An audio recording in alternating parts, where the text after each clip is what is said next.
Bonjour, chers frères et sœurs en Christ, peuple du monde entier. On remercie le Seigneur pour cette belle journée ensoleillée.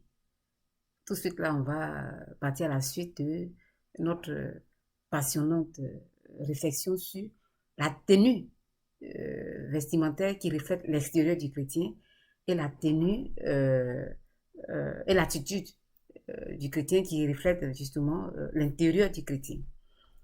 Et à la suite de ça, on s'est demandé, mais qui peut se prétendre chrétien? Parce qu'on voit que on fait ce que Jésus-Christ ne veut pas qu'on fasse. On aime voir la paille dans les yeux des autres. On essaie de voir, mais qui peut se prétendre dire que lui, il est un chrétien qui fait tout ce qu'il faut pour que, à la fin de sa vie, il puisse dire devant Dieu qu'il a combattu le bon combat. Et là, on va seulement on va prendre seulement que 3 mots. C'est très simple, 3 mots. Parce que notre relation avec Dieu, c'est une relation d'amour. Ça a commencé par l'amour et ça s'est terminé par l'amour, la première partie, par l'amour. Donc, c'est 3 mots. Amour, humilité et pardon. Si on arrive à lier ces 3 mots-là, on peut dire qu'on est sur le chemin du christianisme. Voilà. Et tout de suite là, on va voir un peu avec Jésus-Christ. Il a dit aussi une phrase pour compléter cela. Il dit qu'un homme, il ne peut pas aller dans le royaume des cieux s'il n'est pas né d'eau et d'esprit. Qu'est-ce que c'est que naître d'esprit? On le verra. Mais on va voir d'abord que Jésus-Christ, Dieu a aimé, il a tellement aimé le monde qu'il a envoyé son Fils, Jésus-Christ pour nous sauver. Premier point. Il a été humble. Jésus-Christ a été tellement humble qu'il est né dans une crèche. Vous entendez bien, dans une crèche. Il a dit qu'il était humble, c'est l'humilité. Est-ce que nous, chrétiens, aujourd'hui, là, est-ce qu'on est humble? Vous voyez un peu notre comportement dans les églises. On est trop confortable. Égal à nous, si Dieu nous a fait grâce, qu'il nous a élevés un peu. Voyons un peu comment on se comporte. Est-ce qu'on est humble? Et il nous a pardonné. On a craché sur lui, les morts sur la croix, mais il nous a pardonné. Donc, les 3 choses à Jésus-Christ, il a eu à le faire. Amour, humilité, pardon. Maintenant, quand il nous dit qu'on doit être né d'esprit, pour le baptême, là, l'eau, on comprend. Ça veut dire quoi être né d'esprit? C'est pas parce qu'on parle en langue qu'on a l'esprit en nous, ça Paul a dit. Ou bien alors qu'on prophétise, ou bien qu'on chante, voilà, on parle en langue, blablabla. Non, c'est pas ça. Ça englobe beaucoup de choses, être né d'esprit. C'est le reflet de Jésus. Mais allons sur les traces de Jésus-Christ, qui fait qu'on peut s'appeler chrétien. Jésus-Christ, regardez bien. Les gens le déplaçaient pour aller prier pour les malades. Et il y allait, en tunique, il y allait. Quelquefois, même quand il arrivait en retard, mais les gens se plaignaient même. Il accusait d'être venu en retard. Il se plaignait. Si tu étais venu plus tôt, mais ma personne, là, mon parent serait en vie. On l'a vu avec la mort de Lazare, sa sœur. On l'a vu aussi à l'officier. Si tu étais arrivé tôt, ma fille serait encore en vie. Mais Jésus prenait ça en faiblesse. Il disait, ton enfant dort bien, voilà, des trucs comme ça. Voilà, il dort. Mais aujourd'hui, là, est-ce que nous, là, on arrive à nous déplacer? On arrive à nous déplacer si on a eu un don pour prier pour les gens, même autre chose. Et mais si on accepte même de le faire, est-ce qu'on peut nous faire des remontrances? Mais tout ce temps, on va entrer dans, on va sortir, voilà, des mots. On a même vu des gens dire que mais, la prière qu'on a eu à faire pour vous, là, ça a marché, mais on va retirer ça, la bénédiction. Ça, c'est la terre des hommes. Jésus le faisait avec amour. Regardez encore Jésus. Jésus dit, le jour du sabbat, on ne voulait pas qu'il guérisse des gens le jour du sabbat, mais il le faisait. Parce qu'il savait ce qu'était le prix d'une vie. Il savait ça. Donc le jour du sabbat, il partait guérir, on le cherchait, il partait guérir. Mais est-ce que nous, chrétiens, nous, on peut faire ça? On peut se sacrifier. Alors, au-delà de ce qu'on nous demande. Moi, j'ai dit, un jour, j'étais allé voir un chrétien, médecin, de rencontrer. Et il y a une femme qui était venue avec son enfant qui avait un accident domestique. Peut-être qu'il avait une hémorragie interne. Mais ce chrétien-là, ce médecin-là, connu, qui était un vol, quand on dit un vol, là, qui était dans l'église qu'on connaissait, il ne regardait pas parce qu'il causait moi, il voulait finir avec moi. Je n'ai pas pu résister, je suis partie, c'est pas possible. Mais c'est cela, nous les hommes. Sur notre terre, la terre des hommes, les chrétiens, nous sommes chrétiens. Quand Jésus-Christ dit, quand il nous dit que ce qu'il a fait là, nous pouvons le faire aussi. Souvent, nous, on pense seulement qu'au miracle. Jésus-Christ, c'est très profond. Non, ce n'est pas seulement que le miracle. Ce qu'il a fait, quand il dit qu'on peut faire aussi là. Regardez Jésus-Christ. Il avait les pieds de ses disciples. Ce n'est pas humilité. D'autres personnes disent que non, parce que les gens marchaient, qu'il y avait la poussière. Non, ce n'est pas humilité. C'est pour ça que Pierre ne voulait pas que le grand Dieu vienne laver ses pieds. Jésus-Christ l'a fait. Est-ce que nous, on est prêt à le faire? Je prends toujours la zone de la Côte d'Ivoire. Prenons un chrétien qui vient de Beverly Hills. Oui, un chrétien en Côte d'Ivoire qui vient du quartier qu'on appelle le quartier UP, Beverly Hills. Et un autre chrétien qui vient peut-être de Boribana. Est-ce qu'on est prêt à aller laver les pieds de ce chrétien-là qui vient de Boribana? Est-ce qu'on est prêt? C'est ça le christianisme. L'amour, l'humilité. Est-ce qu'on est prêt? On avance. On dit que Jésus-Christ, oui, Jésus, il était suivi par près de 5000 personnes. 5000 personnes. Une fois, on a multiplié le pain. Mais est-ce que nous, les chrétiens d'aujourd'hui, là, quand les gens nous voient, ils ont envie de nous suivre? Quand ils regardent notre comportement, là, est-ce qu'ils ont envie de nous suivre? Si on doit nous voir aujourd'hui, là, et qu'on dit, mais c'est celui-là, c'est un chrétien qu'on dit que c'est un chrétien qu'on dit, lui, là, un chrétien, c'est qu'il y a un problème. C'est qu'il y a un problème.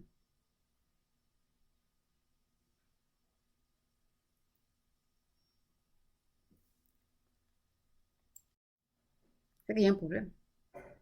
Quand Jésus-Christ dit que ce qu'il a fait là, nous, on peut faire aussi, là. On peut en faire autant. C'est très profond. Il y a beaucoup de choses dedans. Regardez encore.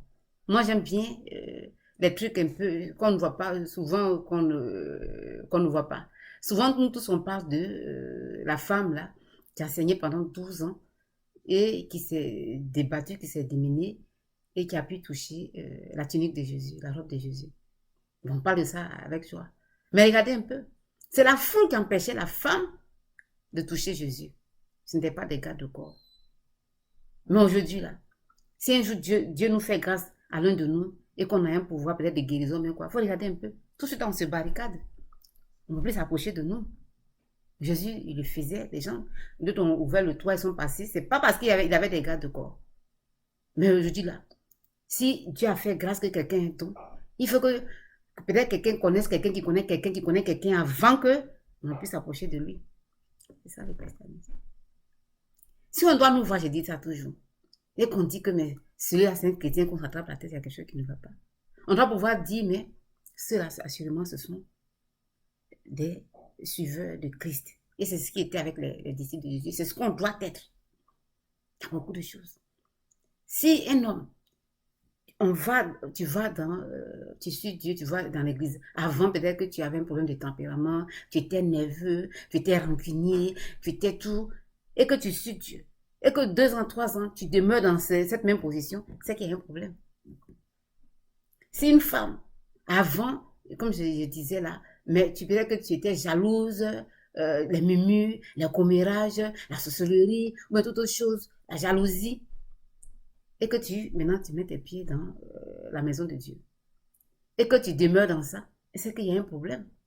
C'est pas ce que Dieu a dit. Quand Dieu dit que toute chose devient nouvelle.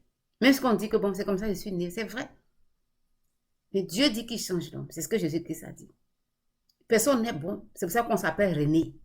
Nous tous, nous les chrétiens, notre nom c'est René. Dieu dit qu'il n'y a rien de bon en personne. Même Jésus-Christ, quand on lui a dit bon maître, il a dit non, je ne suis pas bon. Il n'y a de bon ce que Dieu. Donc ça veut dire qu'on peut naître d'une certaine façon, mais quand on renaît en Jésus, on change. Non. Mais si non, tu es rempli d'orgueil et que tu as connu le Seigneur Jésus-Christ une fois et que tu ne peux pas changer, c'est qu'il y a quelque chose qui ne va pas. Il y a quelque chose qui ne va pas. Après, qu'aujourd'hui, là, justement, on va à l'église juste pour recueillir les dividendes. Voilà. Et là, même, c'est ce qu'on prêche maintenant. On dit aux gens, mais tu viens à l'église, il y a une veillée de prière, tu vas voir ceci, tu vas voir cela. Et là, même, là, les gens, ils vont. Parce que justement, le bas est pourri. Voilà. C'est comme une plaie. Une plaie, il y a des fois pour la soigner, il faut aller au-dedans, enlever, dans la douleur, mais enlever jusqu'à ce qu'on touche le problème. Là, quand on met l'antibiotique, ça marche. Moi, je ne veux même plus dire le nom de Jésus comme ça. C'est parce que Jésus n'est pas le même. Il est le même. Mais c'est nous qui avons changé. Qui fait que quand on prononce le nom de Jésus sans vin, ça ne peut plus avoir son effet. Et les gens, ils y courent, ils s'en vont. Mais le 31 décembre, ils n'ont rien eu. Ils aiguisent les machettes pour nous attendre. Vous n'avez pas dit que, oh, c'est pas ça. Dieu a dit, cherchez d'abord le royaume des cieux, toute chose viendra par là. La suite. Qui peut se prétendre chrétien? Qui peut se prétendre chrétien? Il faut qu'on sache que quand on dit, mais le monsieur là avant, dans son avant, sûrement Dieu l'a touché.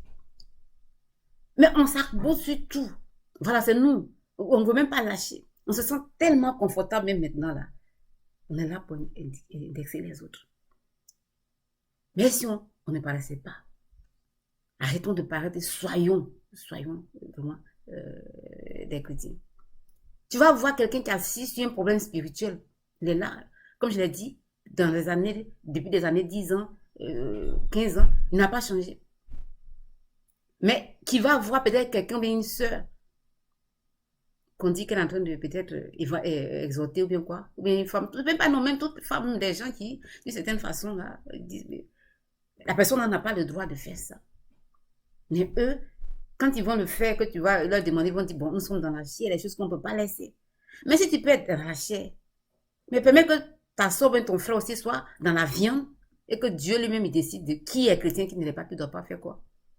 Je parlais d'un proche parent. Est-ce que Dieu nous a fait grâce? Je le dis. Dans ma famille, ma petite soeur, au moins 3. Et mon petit frère aussi que Dieu a appelé, qui fait vraiment, Dieu lui fait faire des miracles, je le dis. Il a une fois prié pour un de ses fidèles qui avait été mordu par un serpent. Il n'a rien, on n'a pas soigné, il est guéri. Et une fois, l'enfant d'une de ses fidèles qui est décédé, il a prié, ainsi de suite. Mais dans la famille, sur 4 personnes que Dieu a touchées, il y a un garçon et 3 femmes. Mais ce proche parent-là, quand il a appris qu'on l'exhortait, il est entré dans tous ces états. Femme ne prêche pas. Il pourrait lancer la première pierre. Mais je dis que ce monsieur-là, il ne va à l'église qu'une seule fois, 2 fois, à 2 occasions. Quand il y a un mariage et quand il y a des funérailles. Femme ne prêche pas, soit. Mais je sais que quand il parle, c'est ce qu'il fait. Il dit qu'à la fin des temps, il va répandre son esprit sur toute chair. Et que les femmes vont parler, elles vont prophétiser. Est-ce que les femmes ne prophétisaient pas ça avant? Regardez un peu, je crois qu'il y a une prophétesse, un truc comme ça. C'est pas ce que ça veut dire. Dieu sait. Regardez un peu dans les églises maintenant. On trouve combien d'hommes? Mettez votre télévision en marche. On ne voit que des femmes et des hommes. Et des femmes et des enfants. Des femmes et des enfants. Les hommes, c'est les personnes un peu âgées qui avaient commencé par le passé. Mais à cette allure-là, d'ici 20 ans, quand Jésus-Christ va venir, il va vouloir utiliser quelqu'un. Qui va utiliser? Même pas si on ne parle pas de spirituel, qui va utiliser? Ce sera les femmes. Dieu savait que ça allait arriver. Je vous encourage les hommes. Mais venez, on va là à l'église. Sinon, ça ne sert à rien de se plaindre. De voir la paix dans les yeux de l'autre. Il faut qu'on nous voit que notre vie reflète la vie de Christ. C'est ça qui est important. Il y avait un Indien dans le siècle passé. Les gens étaient partis l'évangéliser. Il était mourant. On voulait qu'il se convertisse avant de mourir. Il a demandé s'il va trouver certains chrétiens là-bas. On lui a dit, bon, il ne se convertit pas. Il ne s'est pas converti. Pas un bon exemple. Mais c'est ça, c'est ça. Je disais que, souvent je parle de Bassam, j'avais fini par connaître Bassam. J'étais chez des tuteurs chrétiens et je priais toujours Dieu. Je priais Dieu. Je n'ai pas avoir chuté ou bien tomber en syncope. C'est que si je baignais dans mon sang là, ces chrétiens-là pouvaient me dépasser pour aller à l'église. Ou bien alors, peut-être que ces chrétiens-là, si je mourais, pouvaient enjamber mon corps pour aller à l'église. Peut-être que c'est à tort. Mais c'est comme ça que moi, je voyais la chose. Parce que je ne pouvais pas comprendre que on puisse avoir autant d'amour de Dieu, pour Dieu, et puis avoir autant de haine pour un être humain. Pour des choses qui ne tiennent pas, qui n'étaient pas fondées. Je me demandais ça, mais c'est la vie, notre vie de chrétien aujourd'hui. Jésus-Christ dit de ne pas laisser le soleil se coucher sur notre colère. Est-ce que ça, on comprend, on entend ça? Parce que si on ne pardonne pas à notre prochain, il ne nous pardonnera pas non plus. Est-ce que ça, on a compris ça? De nous aimer, d'aimer notre prochain comme nous-mêmes. On attend nous-mêmes, d'aimer la personne comme nous-mêmes. De donner la joue gauche quand on nous tape sur la joue droite. Est-ce qu'on comprend ça? Si on fait ça le soir, quand on va devant Dieu, quand on vient prier, le soir, il dit chaque soir, pas le 31 décembre, mais chaque soir, si on fait ça, on check, moi, chaque fois, j'échoue. Alors, on peut prétendre qu'on est sur le chemin du christianisme. Et sinon, personne. Jésus celui, Jésus celui. Voici mon CD, comme je l'ai dit là. Vous irez sur Spotify ou Amazon d'ici quelques semaines. Il faut qu'on ait évangélisé les sorciers. Maintenant, les gens décapitent les gens dans les églises. Quel sacrilège. Mais personne n'a pas compris. Chrétien qui paraît et qui continue dans le maraboutage, la sorcellerie. Allons-y évangéliser. Shalom, shalom.